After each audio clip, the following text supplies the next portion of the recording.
Hello everyone, thank you so much for joining me today.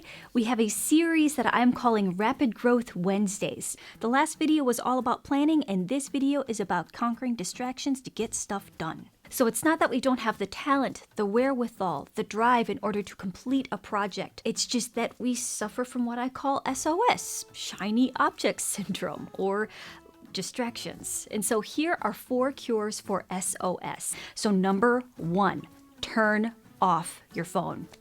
Turn off your phone during work time or put it on airplane mode. If you need your phone during work time to research, delete or hide certain apps that suck your time. I don't charge my phone by my bedside because I don't want it to be the first thing that I see in the morning to hijack my brain. I need to remain focused during that very short period of time that I have in order to get done what I need to get done. I feel like when I look at my phone the first thing in the morning, it sucks my time right away. I am checking Instagram, I'm checking my YouTube stats, emails, promotions, just Pinterest. Love Pinterest, but it sucks my time and it hijacks my brain.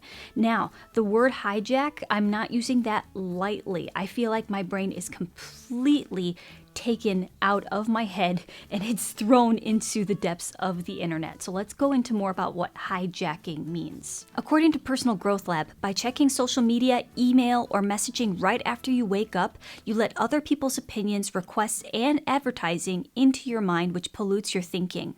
Your thoughts, ideas, and focus are immediately hijacked by new messages, emails, and notifications that you received. In other words, your mind will be occupied by other people's agenda and not your own. So instead of focusing on your own goals, immediately when you pick up that phone, you are basically following the agenda of somebody else.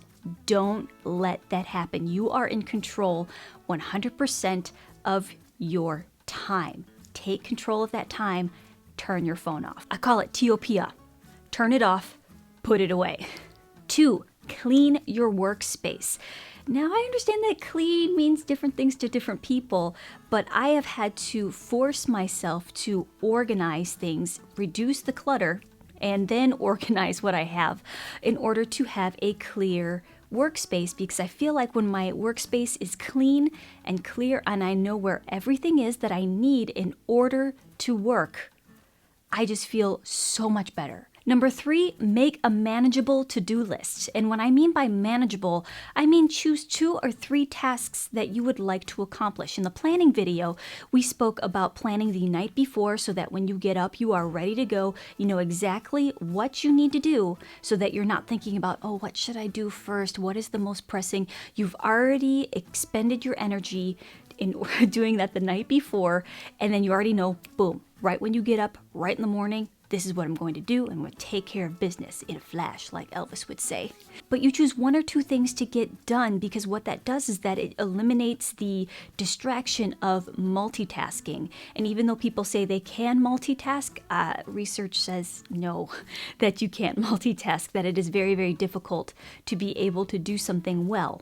When you have other things going on, you're bouncing from task to task. So promise yourself that you're not going to move on from one task until the other one is finished, or the one that is in front of you is finished, or you have gone as far as you can with it, and then move on to something else.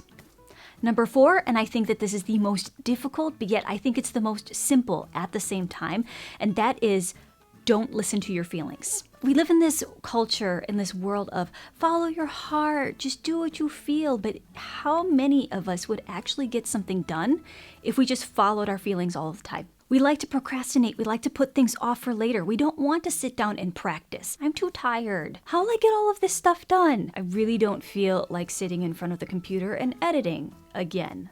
My brain hurts. Instagram. No, no, no, no. You follow through before your feelings have to tell you otherwise. But please know that I'm not talking about pushing yourself toward burnout, not resting, and not listening to your body's signals and what it needs to do in order to remain healthy and happy. I'm talking about the excuses that we make to not do something when we know full well that we can. Once you get out of bed, once you start practicing, once you start to get the ball rolling, you actually feel better. A lot of my students say that when they sit down and start practicing, they actually practice for a longer period of time than they had originally had allotted for themselves. And they actually feel really good because they have some momentum because they just started. It's the same with me too. There are many times when I do not want to take out my instrument, but once I sit down, I feel so much better. And I feel like I could continue for a very long time. And it's the same with work or certain tasks because I feel like I'm actually doing something, I'm being proactive, and I didn't listen to my feelings. Okay, so I want to hear from you. What are your biggest distractions to getting things done? Is it Instagram? Is it your cell phone? Is it noise around you? Is it a messy space? Do you agree with me that the fourth tip is actually the most simple, but also the hardest? Please let me know what you think in the comment section below. I love hearing from you. I love responding to you. And I hope you have a wonderful and productive day. Okay, bye. It's getting harder and harder to cross my legs. This baby right here. Oh, I'm almost 6 months along.